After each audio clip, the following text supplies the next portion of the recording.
ഗും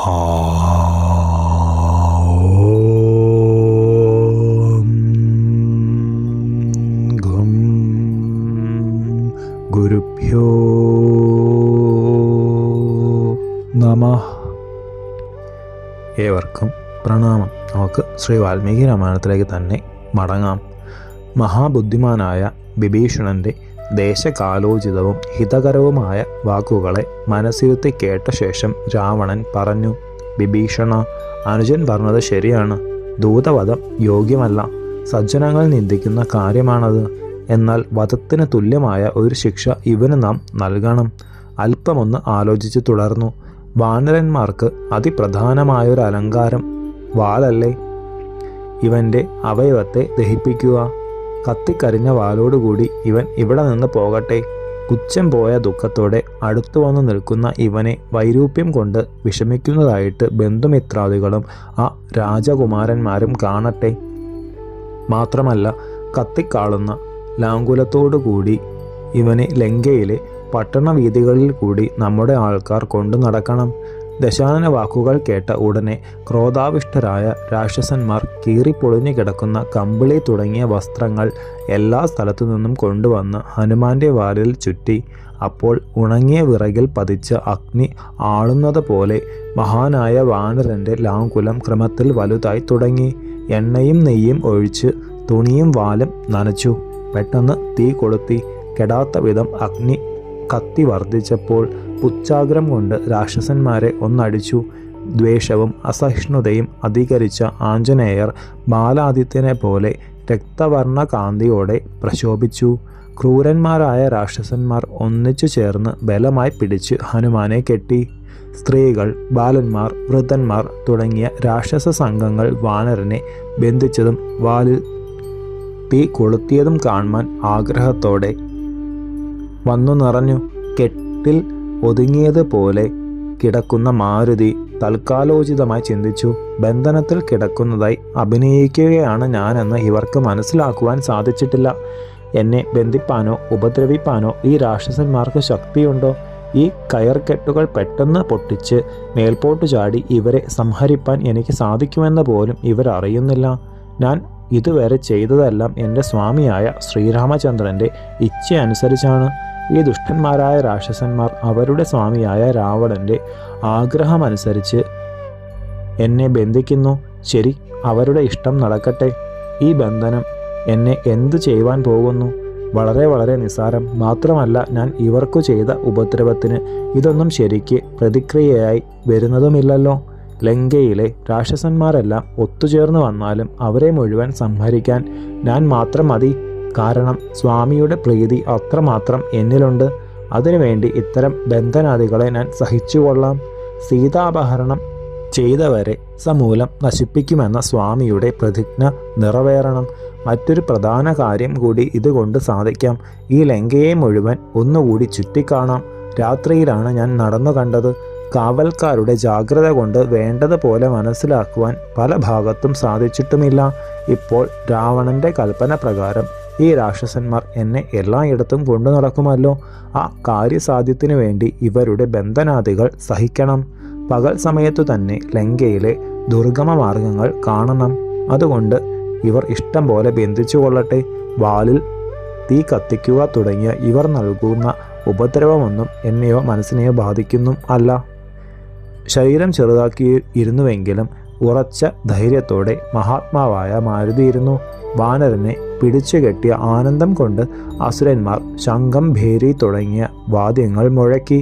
രാജദ്രോഹികളായ ഏതൊരുവനെയും ശിക്ഷിക്കുവാൻ പ്രാപ്തന്മാരാണ് തങ്ങളെന്ന് പ്രസിദ്ധപ്പെടുത്തിയും കൊണ്ട് കൊടും ക്രൂര കർമ്മനിരതരായ രാക്ഷസന്മാർ ലങ്കാപുരിയിൽ ഓരോ തെരുവിൽ കൂടി സഞ്ചരിക്കുവാൻ തുടങ്ങി. രാക്ഷസവരന്മാരാൽ അനുഗമനം ചെയ്യപ്പെടുന്നവനും ശത്രുസംഹാര സമർത്ഥനുമായ മാരുതി സസുഖം യാത്ര തുടർന്നു. ലങ്കാരാജ്യത്തിലെ രാജവീഥികളിലെ 7 നില മന്ദിരങ്ങൾ സശ്രദ്ധം ഹനുമാൻ നോക്കി. ആ സൂക്ഷ്മനേത്രങ്ങളിൽ എല്ലാം കണ്ടു. മറവിൽ കിടക്കുന്ന കല്ലറകൾ, ഗൃഹങ്ങളെ വേർതിരിക്കുന്ന ബഹിർഭാഗങ്ങൾ, 4 ഭാഗത്തു നിന്നും വന്നുചേരുന്ന രാജമാർഗങ്ങൾ, ഊടുവഴികൾ, മന്ദിരങ്ങളുടെ മധ്യത്തിൽ ഒഴിഞ്ഞു കിടക്കുന്ന സ്ഥലങ്ങൾ, രാജവീഥികളിലുള്ള നാൽക്കൂട്ട പെരുവഴികൾ, ഇവയൊന്നും പവനതനയൻ്റെ കണ്ണിൽപ്പെടാതെ പോയില്ല. ശത്രുരാജാവിൻ്റെ ചാരനാണ് ഇവനെന്ന് ഉദ്ഘോഷിച്ചുകൊണ്ട് രാക്ഷസന്മാർ സസന്തോഷം ആർത്തു വിളിച്ച് ഒപ്പമുണ്ട്. ഹനുമാന്റെ പുച്ഛാഗ്രത്തിൽ അഗ്നി ആളിക്കത്തുന്നത് കണ്ട വിരൂപാക്ഷികളായ കാവൽക്കാരികൾ ഓടിച്ചെന്ന് സീതയ്ക്ക് അപ്രിയമായ ആ വാർത്ത സന്തോഷത്തോടെ അറിയിച്ചു. നോക്കൂ സീതേ, നിന്നോടുകൂടി സംഭാഷണം ചെയ്തില്ലേ ചുവന്ന മുഖമുള്ള ആ കുരങ്ങൻ? അവൻ്റെ വാലിൽ തുണി ചുറ്റി തീ കൊളുത്തി ഇതാ പട്ടണത്തിൽ കൂടി കൊണ്ടുപോകുന്നു. തന്നെ അപഹരിച്ചപ്പോൾ ഉണ്ടായതുപോലെയുള്ള ദുഃഖമാണ് സീതാദേവിക്ക് ഈ വർത്തമാനം കേട്ടപ്പോൾ ഉണ്ടായത്. മഹാനായ മാരുതിക്ക് മംഗളമേകുവാൻ മൈഥിലി നേത്രാദ്യാവയവങ്ങളിലെ മ്ലാനഭാവം മാറ്റി പ്രസന്നമാക്കി. അമരന്മാരുടെ മുഖമാകുന്ന അഗ്നിയെ ഇങ്ങനെ ഉപാസിച്ചു. ഭഗവാനെ, വാഹിനിദേവ, ഭർത്തൃശുശ്രൂഷ മനസന്തോഷത്തോടെ ഞാൻ ചെയ്തിട്ടുണ്ടെങ്കിൽ, എൻ്റെ പതിവ്രതാധർമ്മത്തെ യാതൊരു ന്യൂനതയും കൂടാതെ ഞാൻ നടത്തിയിട്ടുണ്ടെങ്കിൽ, ഞാൻ ഏകപത്നി വ്രതത്തിൽ ഇരുന്നിട്ടുണ്ടെങ്കിൽ അങ്ങ് ഹനുമാന് ശീതളനായി തീരണേ. അത്യുഗ്രജ്വാലകളോട് കൂടിയ അഗ്നി ശാന്തനും പ്രദക്ഷിണമായി ചുറ്റുന്ന അഗ്നിനാളങ്ങളോട് കൂടിയവരുമായി തീർന്നു. മാത്രമല്ല, ഏണാക്ഷിയായ ദേവിയോട് ഹനുമാന്റെ ക്ഷേമവർത്തമാനം പറയുന്നത് പോലെ ഉത്തമ ലക്ഷണങ്ങൾ കാണിച്ചുകൊണ്ട് ജ്വലിച്ചു തുടങ്ങി.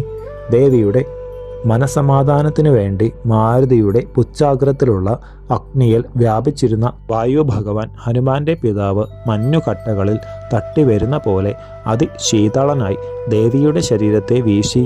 വാലിൽ അധികം ആളിക്കത്തുന്ന അഗ്നി എൻ്റെ സർവ്വ അവയവങ്ങളെയും ദഹിപ്പിക്കാതിരിക്കുന്നതിന് കാരണമെന്ത്? എല്ലാം അറിയുന്നവനാണെങ്കിലും ഹനുമാൻ ചിന്തിച്ചു. ഉജ്ജ്വല ജ്വാലകൾ ഉള്ളതായി കാണുന്നു, എന്നെ ദുഃഖിപ്പിക്കുന്നുമില്ല. അത്യധികം തണുപ്പുള്ള മഞ്ഞൻ കട്ട പോലെ അഗ്നി ഉറച്ചിരിക്കുകയാണ്. ഇതെന്തൊരാശ്ചര്യം! അഗ്നിയുടെ സ്വതസിദ്ധമായ ദഹനശക്തി എന്നിൽ കാണിക്കാത്തത് ശ്രീരാമസ്വാമിയുടെ പ്രഭാവമാണ്, സംശയമില്ല. മാരുതി തരണം ചെയ്യുമ്പോൾ മാമല ഉയർന്നു വന്ന് എന്നെ സൽക്കരിക്കാൻ കാരണമെന്ത്? സമുദ്രം പർവ്വതത്തെ പ്രേരിപ്പിച്ചു ശ്രീരാമദാസനായ ഒരു കുരങ്ങനെ ഉപചരിക്കുവാൻ. അതുപോലെ തീയിൻ്റെ ചൂട് തടുക്കുവാൻ ആർ ശ്രമിച്ചു എന്നൊരു സംശയത്തിന് അവകാശമില്ല. സാഗരത്തിനും തൽപ്രേരണയനുസരിച്ച് മൈനാക പർവ്വതത്തിനും സ്വാമി കാര്യം സാധിപ്പിക്കുന്നതിൽ അത്രത്തോളം ശ്രദ്ധയുണ്ടാകാമെങ്കിൽ എൻ്റെ സ്വാമി നിത്യവും ഉപാസിക്കുന്ന അഗ്നിദേവന് സ്വാമിയുടെ കാര്യത്തിൽ എത്രമാത്രം ശ്രദ്ധയുണ്ടാകണം? മാതൃവാത്സല്യത്തോടെ ദയ ദേവിക്ക് എന്നിൽ ഉള്ളതുകൊണ്ടും രഘുനായകൻ്റെ പ്രഭാവം കൊണ്ടും എൻ്റെ പിതാവായ വായുദേവനോടുള്ള സഖ്യം കൊണ്ടും ഈ പരിശുദ്ധാഗ്നി എനിക്ക് തണുപ്പാണ് നൽകുന്നത്. ഭക്തിയുടെ പൂർണ്ണതയിലെത്തിയ ഹനുമാൻ തുടർന്ന് ചിന്തിച്ചത് ഇങ്ങനെയാണ്. ശ്രീരാമദൂതനായ എന്നെപ്പോലെയുള്ള ഒരുവൻ ഈ രാക്ഷസാധവന്മാരുടെ ബന്ധനത്തിൽ കിടക്കുന്നത് തീർച്ചയായും യോഗ്യമല്ല. രഘുവരദാസനെ ബന്ധിച്ചതിനും വാൾ ദഹിപ്പിക്കാൻ തുടങ്ങിയതിനും തക്കതായ പ്രതിക്രിയ ചെയ്യേണ്ടത് അത്യാവശ്യമാണ്. കെട്ടുകളെല്ലാം വാഴനാര് പോലെ പെട്ടെന്ന് ഛിന്നഭിന്നമായി. പുച്ഛാഗ്നിയോടുകൂടി ഹനുമാൻ മേൽപോട്ട് ചാടി. ഗംഭീരമായി ഒന്നലറി. വീരശ്രീയുടെ വിലാസരംഗമായി തീർന്നു. വായുപുത്രന്റെ വദനം ആ പട്ടണത്തിലെ പർവ്വതശിഖരം പോലെ അത്യുന്നതമായ ഗോപുരത്തിന്മേൽ ചാടിക്കേറി. അവിടെ രാക്ഷസന്മാരുടെ ശല്യമൊന്നുമില്ലായിരുന്നു. ഗിരിതുല്യം വലുതായിരുന്ന ശരീരത്തെ ആ മഹാധീരൻ വളരെയധികം ചെറുതാക്കി. അംഗങ്ങളിൽ ചുറ്റിയിരുന്ന കയറെല്ലാം ഊരിപ്പോയി. ബന്ധിച്ചിരുന്ന പാശങ്ങൾ അല്പം പോലും ഇല്ലാതെ ഊർന്നു വീണപ്പോൾ പെട്ടെന്ന് പർവ്വതം പോലെ വലുതായി. 4 പുറവും നോക്കി ഹനുമാന്റെ കണ്ണിൽ ആ ഗോപുരത്തിലുള്ള ഒരു പരികം പെട്ടു. കാരിരുമ്പ് കൊണ്ട് നിർമ്മിച്ച ആ ഉൽക്കയെടുത്ത് തന്നെ അനുഗമിച്ചിരുന്ന രാക്ഷസവരന്മാരെ അന്തകാലയത്തിലേക്ക് പറഞ്ഞയച്ചു. യുദ്ധങ്ങളിൽ അസഹ്യ പരാക്രമിയായ ശ്രീ ഹനുമാൻ വാലിൽ ആളിക്കത്തുന്ന അഗ്നിപ്രകാശത്താൽ മധ്യാഹ്ന സൂര്യനെ പോലെ പ്രദീപ്തനായി അനുയായികളെ നിഗ്രഹിച്ചതിനു ശേഷം ചുറ്റും നോക്കി. ലങ്കാപുരി മുഴുവൻ കണ്ടു. ശേഷം ചരിതം നമുക്ക് അടുത്ത ഭാഗത്തിലൂടെ കാണാം. ഗുരുപാദങ്ങളിൽ സാഷ്ടാംഗ പ്രണാമത്തോടെ നമസ്കാരം.